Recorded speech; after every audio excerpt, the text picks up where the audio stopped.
ना union council ने 3 माह का प्रोसीजर भी नहीं किया। यूनियन काउंसिल में जब तक आप खुला की डिग्री जमा नहीं करवाएंगे वो 3 माह का प्रोसीजर कंप्लीट नहीं होगा। यूनियन काउंसिल नोटिस भिजवाएगी पहले महीने, दूसरे महीने, तीसरे महीने, यानी कि first month, second month and third month 3 notice पहुंचेंगे। उसके बाद यूनियन काउंसिल तलाक का सर्टिफिकेट इशू करती है।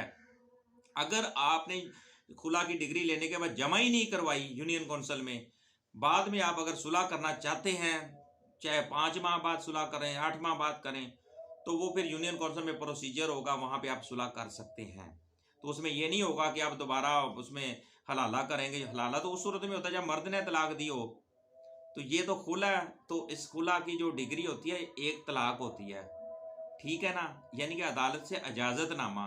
तो यूनियन काउंसिल प्रोसीजर कंप्लीट करेगी। अगर आप यूनियन काउंसिल जाएंगे तो प्रोसीजर कंप्लीट होगा। ये नहीं होगा कि यूनियन अदालत से आपने खुला ले लिया और साथ ही आपने बगैर यूनियन काउंसिल जाए बगैर थर्ड मर्द के साथ शादी कर ली। ये निकाह जो आप करेंगे वो कलदम होगा, वो निकाह जायज़ नहीं होगा, उसको हम निकाह पे निकाह ही कहेंगे। तो लिहाजा अगर आपने अदालत से खुला लिया है तो यूनियन काउंसिल में प्रोसीजर पूरा करेंगे। अगर आपने डिग्री जमा नहीं करवाई तो फिर आपका वो जो खुला जो तलाक का सर्टिफिकेट है उसी तरह पड़ा, आप सेकंड शादी भी नहीं कर सकते। इद्दत उस वक्त कंप्लीट होगी जब यूनियन काउंसिल अपना प्रोसीजर कंप्लीट करेगी। मुझे अपनी दुआ में याद रखिएगा दोस्तों। अस्सलाम वालेकुम।